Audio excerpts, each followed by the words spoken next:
नमस्कार दोस्तों, आप सभी का स्वागत है आपके अपने YouTube चैनल दृढ़ता पर। चलिए दोस्तों, सुबह के 10 बज चुके हैं और मैं कौशल गुप्ता का फिर से हाजिर हूँ आप सभी लोग के लिए यहाँ पर यूपी पीसीएस आर ओ। और भैया साथ ही साथ मैंने आपसे एक चीज़ और कहा है कि अगर आप 70वीं बीपीएससी परीक्षा को देने के सोच रहे हैं तो यहाँ पर जो जी के जीएस और सभी विषयों के जो यहाँ पर धमाकेदार और एकदम क्या कहते हैं झक्कास प्रश्न देख रहे हैं, यही वहां पर भी आने वाले हैं। क्योंकि यहाँ जितने टफ और जितने अच्छे प्रश्न मैं यहाँ पढ़ा देता हूँ, मैं कहता हूँ कोई भी राज्य का आपका पेपर देने जाना हो, एक बार खुशी से निश्चिंत मन करके फॉर्म भर देना, चले जाना। बस स्टेट स्पेसिफिक देखो, बिहार का मैं यहाँ पर स्टेट स्पेसिफिक भी पढ़ा रहा हूँ।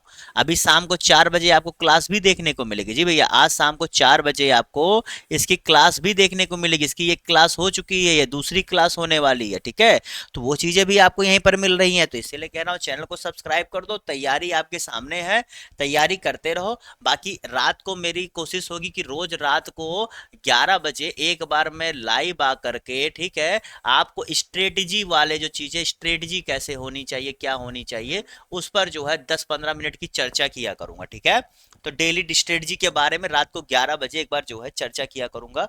तो उसके लिए आपको होना चाहिए। ठीक है, तो चलिए इस क्लास को शुरू करते हैं और देखते हैं क्या है आज के पहले प्रश्न में। ठीक है, पहला प्रश्न है कि कोपेनहेगन घोषणा को निम्नलिखित में से किससे संदर्भित किया जाता है। कोपेनहेगन को बताइए, यहां पर जवाब दीजिए। तो जितने लोगों ने यहाँ पर इसका सही जवाब क्या दिया है, जितने लोगों ने यहाँ पर इसका सही जवाब दिया है क्या, देखिए कोपेनहेगन क्या था। कोपेनहेगन दरअसल एक जगह है, ठीक है। वहां घोषणा मतलब क्या होता है, ऐसे जो आप नाम देखते हो, दरअसल ये उस जगह पर, उस प्लेस पर अब कुछ आयोजन हुआ रहता है, वहां पर एक घोषणा, एक जो है सहमति जारी होती है। तो उसी को लोग उस नाम के आधार पर घोषणा, चार्टर, समिति, ऐसी तमाम चीजों का नाम दे दिया जाता है। ठीक है, तो इसका सही जवाब क्या है, देखो ये आपके था सामाजिक विकास, यानी क्या था, सोशल डेवलपमेंट। सोशल डेवलपमेंट होता क्या है, देखिए आप जैसे छात्रों को आपके मेंस आंसर राइटिंग में पूछा सकता है कि भैया ये बताओ, सब चीज तो सही है लेकिन सोशल डेवलपमेंट नाम की चीज चिड़िया है क्या।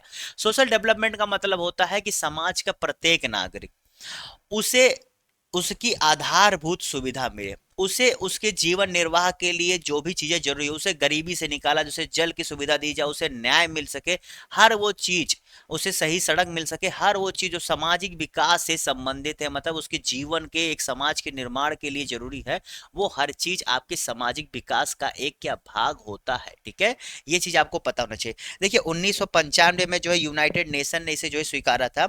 और world summit for social development, दरअसल आपका क्या, world summit for social development से WSHD कहते हैं, वहां पर जो है ये चीजें निकल के आई थी। ठीक है, चलिए अगले प्रश्न की तरफ बढ़ते हैं।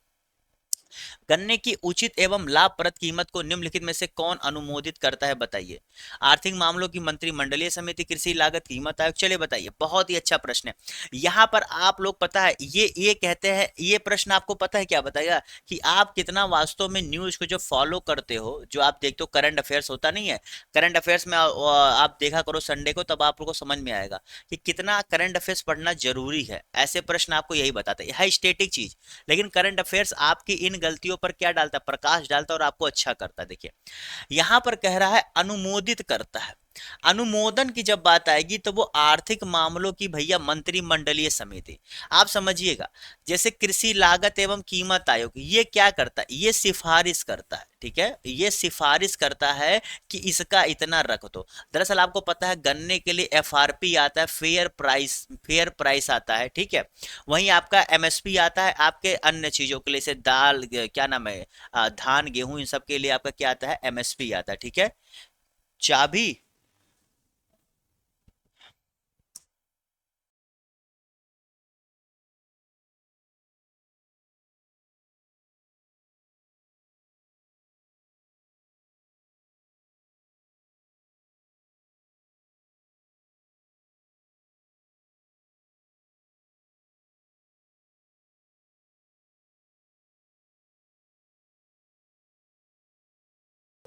यहाँ पर जो है ये आर्थिक मामलों की जो मंत्रिमंडल समिति होती है, देखिए एक इकोनॉमिक अफेयर्स की एक जो है मंत्रिपरिषदीय बैठक होती है, उसमें ऐसे सारे फैसले लिए जाते हैं कि जैसे किसी राज्य को 500 करोड़ का बजट पास करना, तो उसमें होता नहीं है मंत्रिमंडलीय प्रधानमंत्री की अध्यक्षता में मंत्रिमंडलीय समिति ने जो है इस राज्य को 200 करोड़ देने की सहमति पर हस्ताक्षर किए। या अनुमोदित किया, मतलब वो अब पास हो गया, अब वो फाइल आगे बढ़ जाएगी, अब उसमें जो विभागीय कार्य, जो सारे कार्य वो होते हैं, ठीक है। तो ये आपका तरीका होता है, समझ गए। अनुमोदित ये करते हैं, सिफारिश ये करते हैं, ठीक है। चलो अगले प्रश्न की तरफ बढ़ते हैं। राष्ट्रीय हरित hydrogen mission, very very important प्रश्न भैया। अभी आपका 2-3 साल तक ये प्रश्न, इससे जुड़े प्रश्न काफी इंपॉर्टेंट रहने वाले हैं, क्योंकि यूपीएससी होता तब भी आपके 2 साल तक इंपॉर्टेंट होता, और ये तो स्टेट है, इसमें 3-4 साल तक ये प्रश्न चल सकता है, क्योंकि स्टेट में क्या है ना, प्रश्नों को थोड़ा रिपीट करके पूछने की आदत ज्यादा होती है। चलिए बताइए, प्रश्न आप लोग के सामने है। दरअसल यहाँ पर जैसे आपको ओवरऑल बताया गया है, एग्जैक्टली उसमें इन्वेस्टमेंट करने का गवर्नमेंट का प्लान कितना है, 19,744। जी भैया, मेरा नाम इतना घटिया बनता है कि मैं क्या बताऊं। 19,744 करोड़ रुपए जो है यहाँ पर सरकार ने कहा है कि हम जो है क्या करेंगे, देंगे। और इन्होंने 2030 तक, जी भैया, तो पहले तो इसका सही जवाब ये हो जाएगा। इसके कुछ लक्ष्य रखे गए, आपको एकदम डिट्टू याद होना चाहिए, वरना कथन वाले प्रश्न में आ जाएगा तो गलत मत करना। वैसे ऑलरेडी मैंने जो करंट अफेयर्स की क्लास में इसे बहुत ही डिटेल में मैंने जो है कवर कर दिया है, ऑलरेडी कवर कर दिया है, बहुत ही डिटेल में मैंने उसमें बताया हुआ। लेकिन फिर चलो, बहुत दिन बाद है तो इसलिए फिर से इसमें लक्ष्य है कि 2030 तक जो है, 2030 तक हम भारत में कितना, 5 MMT, जी भैया 5 मिलियन मीट्रिक टन जो है हम क्या करेंगे, उत्पादन करेंगे। किसका, जी भैया, किसका उत्पादन करेंगे, हाइड्रोजन का। साथ ही साथ इसके अंतर्गत इन्होंने लक्ष्य रखा है कि इसके इस मिशन के जरिए हम 6 लाख जॉब, कितने भैया, 6 लाख जॉब हम क्रिएट कर देंगे, ठीक है। 6 लाख जॉब क्रिएट कर देंगे। साथ ही साथ इससे जो है, जो हम फॉसिल फ्यूल खरीदते हैं दूसरे देशों से, आपको पता ना, ये तमाम चीजें आती है, इसे आयात करते हैं, तो उससे हमारा सालीना 1 लाख करोड़ रुपया, जी भैया कितना, 1 लाख करोड़ रुपया जो है हमारा बच जाए। सोचा, 1 लाख करोड़ रुपया अगर गवर्नमेंट का केवल जो है बच जाए, तो आपको पता है सबसे बड़ी चीज है कि एक तो आपका फॉरेक्स मजबूत होगा, फॉरेक्स मजबूत होगा, और दूसरी चीज क्या है, आप जो डॉलर से इतना मैन्यू फ्लक्चुएशन पे आपको दिक्कत होती है, वो दिक्कत खत्म हो जाएगी, ठीक है। ओके, उसके बाद साथ ही साथ क्या है, एक बहुत बड़ी चीज है, 5 MMT इन्होंने क्या वो वैसे 50, इन्होंने कहा है कि अगर हम इसको पा जाते हैं तो जो gas, green house gas emission होता है, उसको हम 50 MMT तक कम कर सकते हैं, ठीक है। और उन्होंने ये भी कहा है कि हम विभिन्न जगहों पर green hydrogen hubs, GHH hub मतलब क्या होता है, जहां पर आपको चीजें देखने को मिल जाती हैं इकट्ठा तौर पर, ठीक है। तो ग्रीन हाइड्रोजन हब स्थापित करने की बात भी कही है इसके अंतर्गत, जो कई जगहों पर उन्होंने कहा स्थापित करेंगे। तो एक प्रश्न, इतनी सारी जानकारी बहुत जरूरी है, ये 2-3 साल तक आपके पेपर्स के लिए इंपॉर्टेंट बना रहने वाला है, तो ध्यान से पढ़ो। हो सकता है आपके मेंस में आ जाए कि सरकार के रिन्यूएबल एनर्जी पॉलिसीज के बारे में, तो उसमें आपको ये पॉइंट अगर पता हो, लिख दोगे, लेटेस्ट स्कीम है, तो आपको हो सकता है 2-3 नंबर दूसरे से अच्छा मिल जाए, क्योंकि मेंस आंसर राइटिंग भी करनी है, इसलिए मैं बार बार यहाँ आपको आगाह करता रहता हूँ कि कैसे मेंस को सम दिमाग में लेके चलो, इस हिसाब से अपने प्री की तैयारी करो, ठीक है, समझ गए। चलिए अगले प्रश्न की तरफ बढ़ते हैं। और साथ ही साथ आपको पता ना, 2030 तक 150 गीगावाट सोलर उत्पादन करना है, उसका भी लक्ष्य रखा गया है। चलिए भैया, जवाब दीजिए, इस पर का सही जवाब क्या होगा।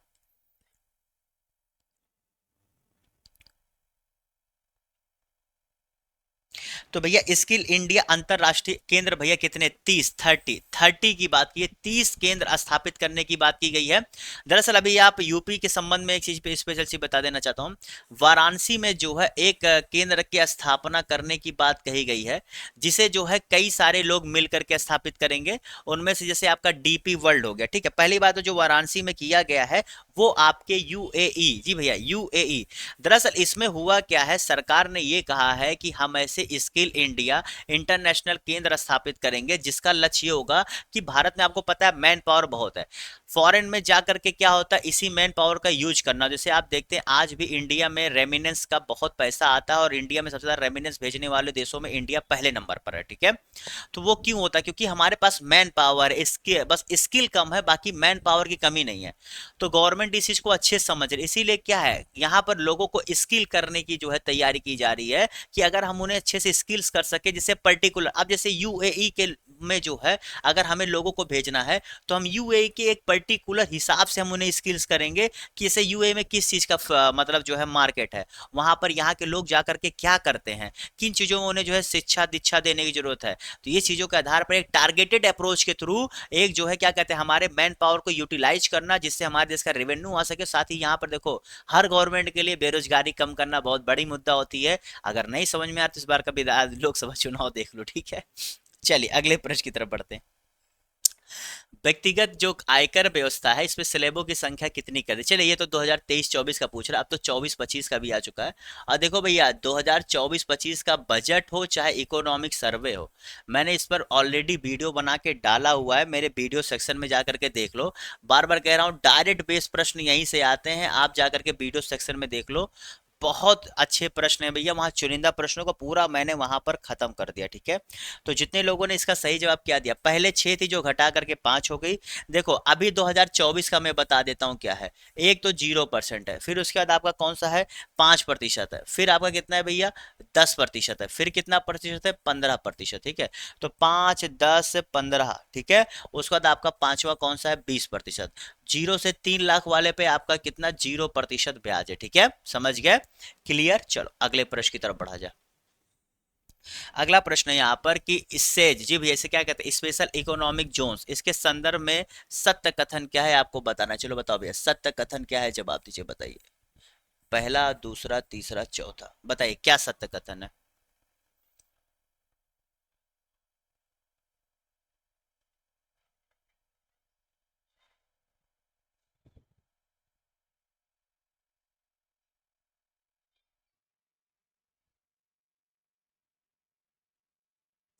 तो जितने लोगों ने यहां पर इसका सही जवाब क्या दिया है 1, 2, 3, देखो भैया एक चीज जान लो, स्पेशल इकोनॉमिक जोन को 2005 में पारित हुआ था और 2006 से जो है इसे शुरू कर दिया गया है, ठीक है। इसमें अवसंरचना सुविधाओं का विकास जी भैया इंफ्रास्ट्रक्चरल और जो भी चीजें उनका विकास किया जाएगा। इसमें देखो यहाँ पर ये होता है कि अगर आप यहाँ पर इन्वेस्ट करते हो तो आपकी कई तरह की छूट दी जाती है, एफडीआई निवेश पे आपको कई तरह की छूट दी जाती है। तो ये एक स्पेशल जोन होता है जहां पर आप निवेश करते हो तो गवर्नमेंट आपको बहुत तरह की छूटें देता है। लेकिन यहाँ पर यह कथन गलत है कि केवल सेवा क्षेत्र में, ना भैया, केवल सेवा क्षेत्र में इनमें सभी तरह की बात की गई, ठीक है। तो ये तो अब देखो सच कितना इंपॉर्टेंट है। पेपर नहीं है ये कोई यूपी पीसीएस पेपर नहीं करा रहा मुझे पता, लेकिन देखो कैसे प्रश्न बन सकता है आज भी। सेज 2005 से गया, तो कुछ ऐसे टॉपिक्स होते हैं ना जो हमेशा जिंदा रहते हैं, क्योंकि वो आपके लिए इंपॉर्टेंट बने रहते हैं, क्योंकि उसमें कुछ ना कुछ उसके संबंध में गवर्नमेंट पॉलिसी चलाती रहती है, गवर्नमेंट कुछ ना कुछ उसके संबंध में किया करती है। अब सेज को लेकर के होता रहता है कि गवर्नमेंट ने सेज को लेकर के इतने प्रतिशत की छूट दी, गवर्नमेंट ने सेज में संशोधन की बात स्वीकारी, तो ये सब चीजें न्यूज में बनी रहती है, तो इसलिए ये सब चीजें इंपॉर्टेंट हो जाती हैं आपके लिए, ठीक है। खनिजों पर विचार करिए, मानव शरीर में पेशियों के संकुचन के लिए बताइए इनमें से तीनों में से किसकी जो है आवश्यकता होती है, बताइए इसका सही जवाब क्या होगा।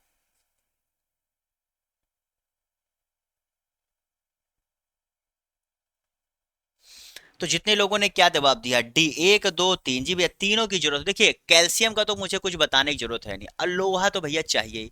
सोडियम का बहुत लोग कंफ्यूज हो गए। देखो भैया सोडियम का बहुत बड़ा उपयोग है, पूछो कैसे। जो आपके बॉडी में नर्वस सिस्टम होता है, नर्वस, जी भैया, नर्वस सिस्टम को आपके बॉडी में क्या करता है, आपके मसल टिश्यू के जो सेंट्रल क्या नाम है कंट्रोल मूवमेंट होता है, मतलब आपके मसल्स का जो मूवमेंट होता है उसको कंट्रोल करने का, और आपके नर्वस सिस्टम के बीच ये क्या करता है, एक कंट्रोलिंग का काम करता है, कौन सा, सोडियम, ठीक है। तो अब आपको कोई भी दिक्कत नहीं होनी चाहिए, क्योंकि ये क्या करता है, कम्युनिकेशन करता है किसके किसके बीच में, आपके नर्वस सिस्टम और आपके मसल्स के कंट्रोल सिस्टम के बीच में सोडियम कम्युनिकेशन का काम करता है, ठीक है। इसीलिए बीच में मैंने जो बताया आप लोग थोड़ा सा श्योर नहीं हो पाएंगे, इसलिए मैंने बाद में आपको और भी क्लियर कर दिया। और इसका एक काम और होता है हमारे शरीर में, जो भैया हार्ट बीट आपका कॉन्ट्रैक्शन नहीं होता, संकुचन नहीं होता है, ये उसके में भी जो है सोडियम का हाथ होता है, ठीक है, उसमें भी सोडियम का यूज होता है। तो समझ गए, जो हार्ट कॉन्ट्रैक्शन, ठीक है, हार्ट बीट कॉन्ट्रैक्शन संकुचन जो होता है ना उसमें भी, ठीक है। तो इसलिए सोडियम का और क्या उपयोग है बता दिया। चलो देखो वो दोनों आसान था, सोडियम में बहुत लोग कंफ्यूज रहे होंगे, इसीलिए मैंने उसके बारे में डिटेल बताने की कोशिश की, क्योंकि इजी चीज तो आ जाती है, एग्जामिनर आपको 1, 2 पॉइंट डाल के ही तो कंफ्यूज करता है, तो वो जो कंफ्यूज कर रहा है उसे सही जानो, बाकी तो सब है ही। चलिए भैया यहाँ पर इसका सही जवाब क्या होगा बताइए। तो जितने लोगों ने यहाँ पर इसका सही जवाब क्या डाला, दिया है। जी भैया, ए सही है परंतु आर गलत है। पहली बात तो जो है एंजाइम उत्पन्न करता नहीं, ये एंजाइम उत्पन्न ही नहीं करता है। यकृत दो महत्वपूर्ण वसा पाचक एंजाइम उत्पन्न करता है, ये बिल्कुल गलत बात है, ठीक है। वो एंजाइम उत्पन्न ही नहीं करता है, ठीक है। उसके में क्या होता है, दरअसल इमल्सीकरण होता है, फैट का इमल्सीकरण होता है, जिसे क्या कहते हैं, इमल्सिफिकेशन। इमल्सिफिकेशन होता है, ठीक है।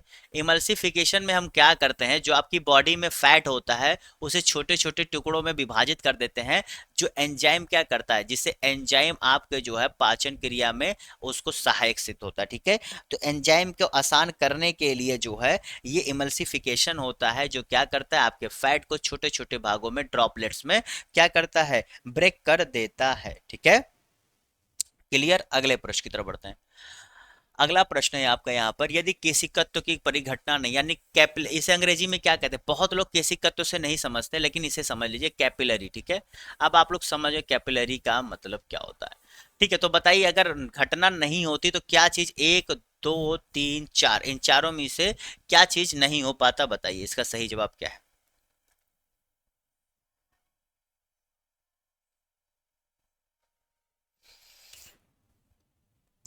कैपिलरी एक्शन होता क्या है, जैसे कि आपके कोई भी एक स्ट्रॉ हो गया, कुछ भी हो गया, उसमें जब आपका जो लिक्विड होता है वो जो ऊपर चढ़ता है नीचे आता है, तो वो आपके क्या, वही आपका कैपिलरी एक्शन होता है। और कैपिलरी एक्शन होने का मेन रीजन क्या माना जाता है, पृष्ठ तनाव, ठीक है। पृष्ठ तनाव की वजह से जो है आपका क्या, ये कैपिलरी एक्शन जो है आपका क्या होता है, संपन्न होता है, ठीक है, समझ के। तो यहाँ पर जितने लोगों ने इसका सही जवाब क्या दिया है, केवल एक तीन चार, जितने क्या केवल एक तीन चार जवाब दिया है वो सही करे, ठीक है। ये जो दूसरा आप देख रहे हैं ये आपका नहीं हो सकता। क्लियर। चलो अगले प्रश्न की तरफ बढ़ते हैं। निम्नलिखित प्रकार के कांच में कौन सा एक पराबैंगनी किरणों को जो है विच्छेदन कर सकता है, बताइए। विच्छेदन मतलब क्या होता है।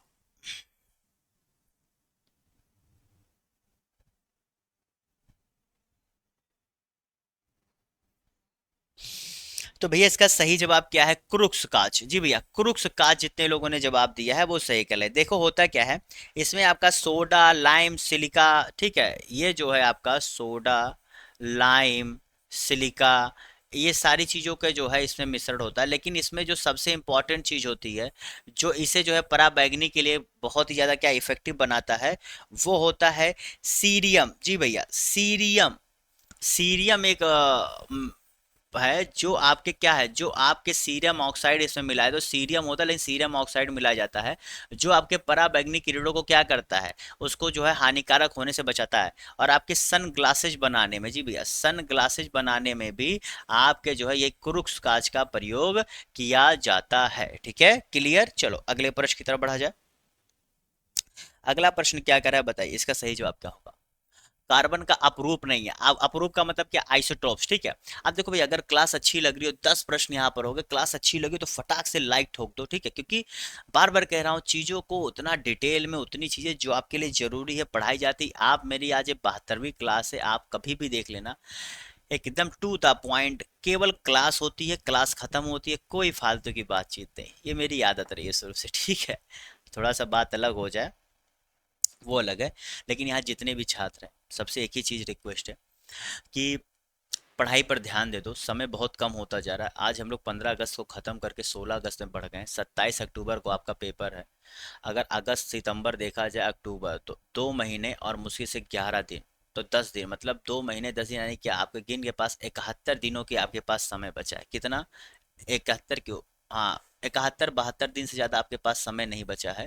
तो इस बेसिस पे आप अपनी तैयारी को जो है करिए। और इसमें सभी कितनी ज़्यादा आपकी तैयारी के दिन चले जाएंगे फालतू में, आपके छुट्टी और त्यौहार और किसमें किसमें, तो इसलिए तैयार हो जाइए, ठीक है। तो जितने लोगों ने यहाँ पर इसका सही जवाब क्या दिया, फ्लोरीन। फ्लोरीन भैया देखो, ये आपके कार्बन का नहीं है, फ्लोरीन का खुद अपना होता है, ठीक है। फ्लोरीन का अपना खुद, जैसे अल्फा बीटा, फ्लोरीन का अपना खुद होता है क्या, अल्फा और बीटा, ठीक है। अच्छा ये बताओ, ये जो है अपरूप का मतलब क्या होता है, आइसोट्रोप्स का मतलब क्या होता है, कि ये जो है क्या होते हैं, एक तत्व मतलब एक कोई तत्व होता है, मान के चलो कार्बन, इसका तत्व होता है जिसमें तत्व से अधिक भौतिक रूपों में मौजूद होते हैं, ठीक है।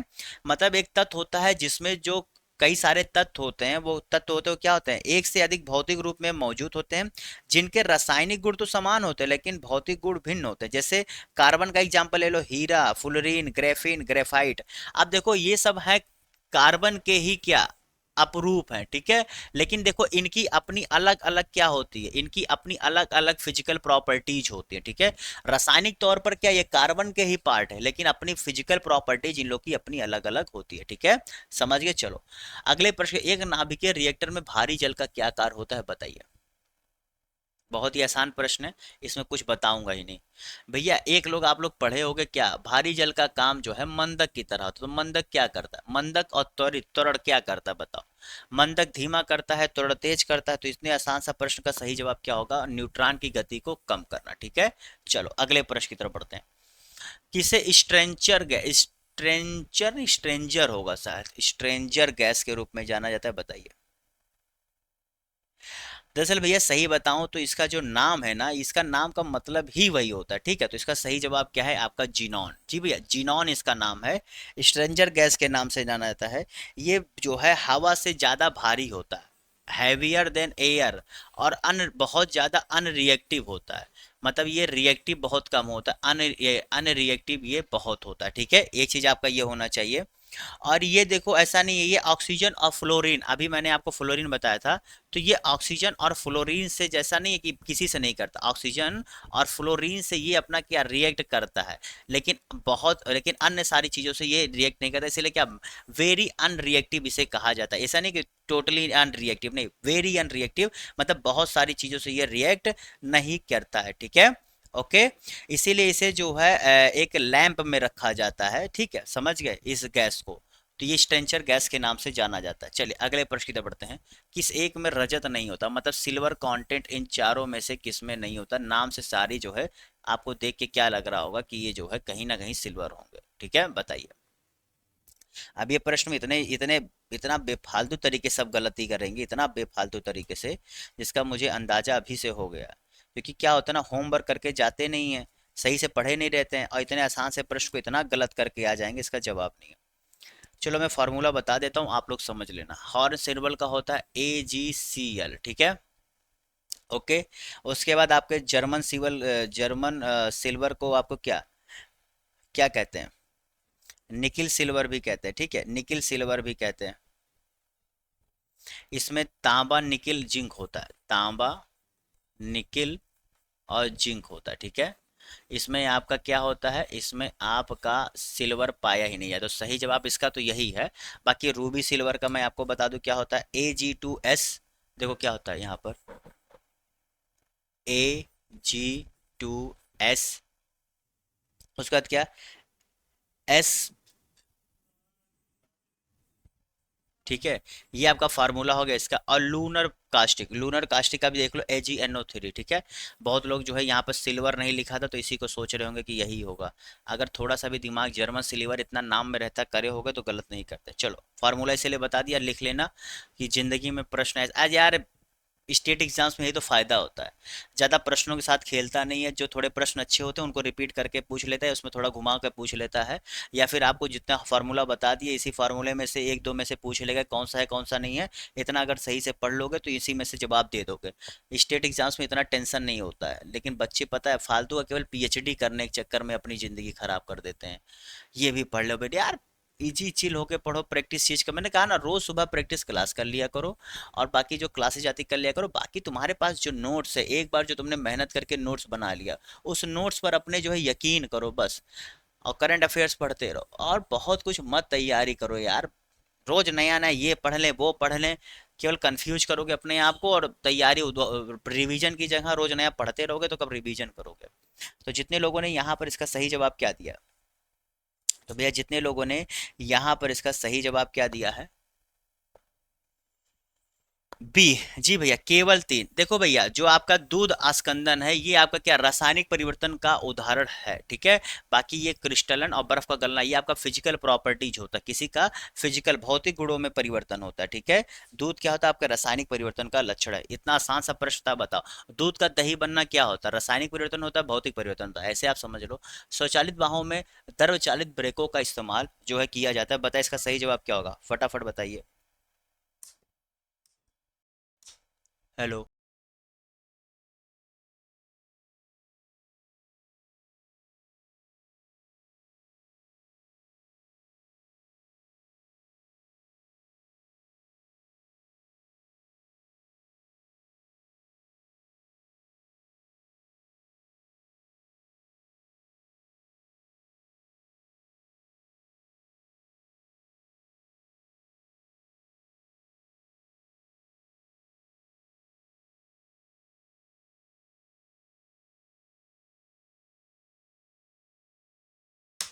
हाँ बताओ। यहाँ और बताइए, तो इसका इस्तेमाल जो है वस्तुतः किस नियम का सीधा अनुप्रयोग है, बताइए इसका सही जवाब क्या होगा।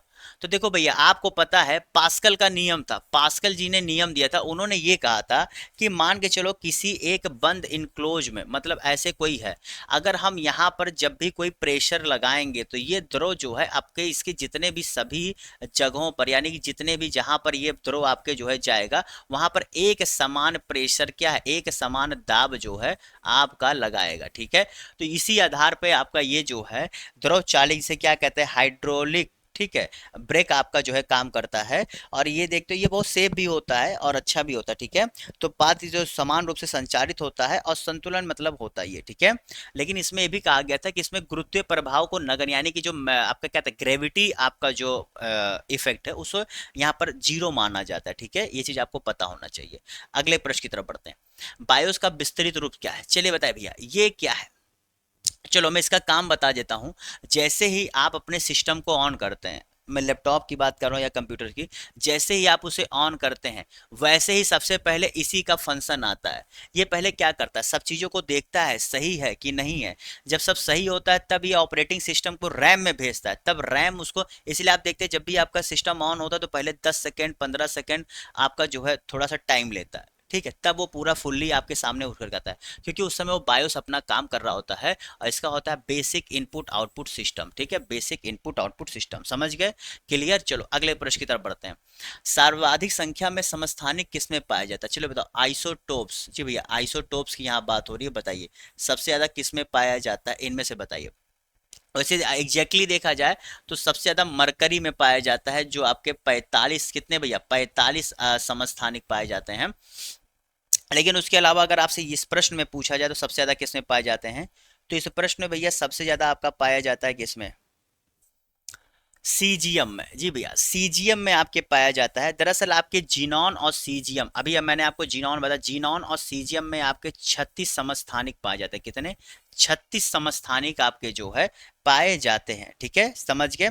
समस्थानिक क्या होते हैं, एक ही तत्व के परमाणु, जैसे एक मान लो कोई तत्व, इसी के परमाणु जब क्या संख्या समान होती है परंतु परमाणु भार अलग होता है, परमाणु क्या होती है, भार अलग होता है, संख्या समान होती है, ठीक है। तो वो क्या, उन्हें समस्थानिक कहा जाता है, ठीक है। चलो अगले प्रश्न की तरफ बढ़ते हैं। चलिए रोग बताइए, इसके बाद आखिरी प्रश्न भैया, क्लास खत्म होने वाली है, फटाफट जवाब दीजिए, बताइए। रोग कारण यहाँ पर आपके सामने दिया, बताइए रोग और कारण, बताइए इसका सही जवाब क्या होगा। बताइए ये रोग है ये कारण है, बताइए इसका सही जवाब क्या होगा।